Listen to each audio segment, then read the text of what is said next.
dịu dịt nhịp ngày chi to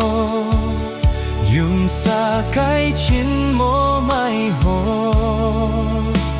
ngày ba to ngày sim hi xiong thẹt to ngày chi nâng môi xiong dịt nhịp cô nhịp ngày nhung cô mang tí kiên ha nhị chiều các cô phép nhị nhị bồi ly khôi ngài biếng hết ngài nhị mô công mất cài hết chính bùi mai nhị nhung tuổi ngài ngài mô xiong tô nhị biếng hết ngài tan xa ly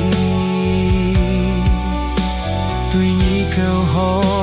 kiên hạ nhi bồi a nhung cho